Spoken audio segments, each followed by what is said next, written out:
মালদহে জেলা শাসকের দপ্তরের সামনে ভয়াবহ দুর্ঘটনা। বেপরোয়া গাড়ির ধাক্কায় আহত 5 জন। নিয়ন্ত্রণ হারিয়ে রাস্তায় দাঁড়িয়ে থাকা পথচারীদের একের পর এক ধাক্কা মারে সরকারি দপ্তরের বোর্ড লাগানো গাড়ি। এরপর গাড়িতে একটি দোকানে ধাক্কা মেরে থেমে যায়। গাড়ি থেকে ধোঁয়াও বের হতেও দেখা যায়। জনবহুল ওই এলাকায় দুর্ঘটনার জেরে ব্যাপক চাঞ্চল্য ছড়ায়। ঘটনায় গুরুতর জখম মহিলা, শিশুসহ 5 জন। আহতদের উদ্ধার করে মালদা মেডিকেল কলেজ হাসপাতালে পাঠালো স্থানীয়রা। খবর পেয়ে এলাকায় পৌঁছয় ইংরেজবাজার থানার পুলিশ। এই এলাকায় রয়েছে জেলা শাসকের দপ্তর, মালদা জেলা আদালত। পরিবহন দপ্তরের বিভিন্ন এজেন্টরাও ওই এলাকায় রাস্তার দুধারে দোকান করে কাজকর্ম চালান। দুর্ঘটনার সময় এলাকায় যথেষ্ট ভিড় ছিল। এরই মধ্যে অত্যন্ত দ্রুত গতিতে গাড়িটি এলাকায় ঢুকে পড়ে দুর্ঘটনা ঘটায়। দুর্ঘটনায় গাড়িটির ক্ষয়ক্ষতি হয়। ওই গাড়িতে পূর্ত দপ্তরের বোর্ড লাগানো ছিল। ঘটনার পর গাড়ি চালককে আটক করে স্থানীয়রা। পরে তাকে আটক করে নিয়ে যায় ইংরেজবাজার থানার পুলিশ।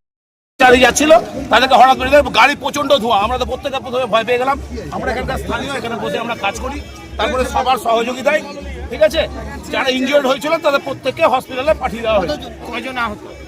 আমরা 3 থেকে 4 জন, 3 জন দেখলাম। তারপরে বিভিন্ন জায়গায় বাচ্চা, মহিলা এরকম আছে। বাচ্চা একটা ছিল, বাচ্চাটাকে আমি দেখতে পাইনি। এই কারণে 3 জনকে আমরা অলরেডি পাঠিয়েছি। 2টো তার মধ্যে মহিলা ছিলেন আর একটা পুরুষ। গাড়ির গতি কি ছিল? গাড়ির গতি প্রচন্ড জোরে এসে ধাক্কা মেরেছে। জেলা প্রশাসনের ভবনের সামনে এই ধরনের ঘটনা কিভাবে দেখছেন? কোনোদিন আমি এখানে মোটামুটি প্রায় 30 বছরের উপর ধরে কাজ করি, জীবনে কোনোদিন দেখিও নি। আর এরকম এরকম হঠাৎ করে এরকম ঘটনাতে আমরা প্রত্যেকে এখানে যারা আছে আহত হয়েছে, তাদের অবস্থা আছে মোটামুটি, কথা বলতে পারছে, কথা বলতে তারা পারছে, কথা বলার উপযোগী আছে। গাড়িতে আগুন ধরেছিল? হ্যাঁ, গাড়িতে আগুন ধরেনি, কিন্তু গাড়ি প্রচন্ড পরিমাণ ধোঁয়া হচ্ছিল। কিভাবে ধোঁয়া হচ্ছিল আমি শর্ট সার্কিটের জন্য, গাড়ি ছিল? হ্যাঁ, একটা গভর্নমেন্টের গাড়ি ছিল। এখন কি ব্যাপারে গাড়িটা পাশে রাখা আছে আপনারা দেখে? চালক কি মদ্যপ অবস্থায় ছিল? না, সেটা আমি ড্রাইভার কি বললো? আপনারা কথা বলছেন। ড্রাইভার বাকরুদ্ধ হয়ে গেছে। আমরা এখানে ওদের ওকে বহুক্ষণ ধরে আটকে রাখা হয়েছিল, ঠিক আছে। তারপরে পুলিশ এসে ড্রাইভারকে নিয়ে গেছে। অরূপ গোস্বামী। এখন পেশেন্টের কন্ডিশন খুবই critical. DM sir, ADM sir already medical কলেজে আছে, একটু ক্রিটিক্যালি আছে, এখনো কিছু খবর আসেনি। স্যার কিভাবে হয়েছে এটা? আমাদের পিডব্লিউডি ইলেকট্রিক্যাল এই সাহেব আসলেন, এই অফিসে আসলেন। ওনার যা বক্তব্য যে ওনার ড্রাইভার হঠাৎ ঝিমিয়ে পড়েছে, ঘুমিয়ে গেছিল, ঝিমিয়ে পড়েছে।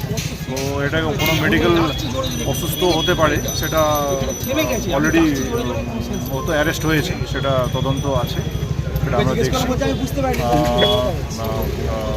মানে যারা হয়েছে, ইনজুর্ড হয়েছে, দে আর ক্রিটিক্যাল। অলরেডি মেডিকেল কলেজে ট্রিটমেন্ট শুরু হয়ে গেছে।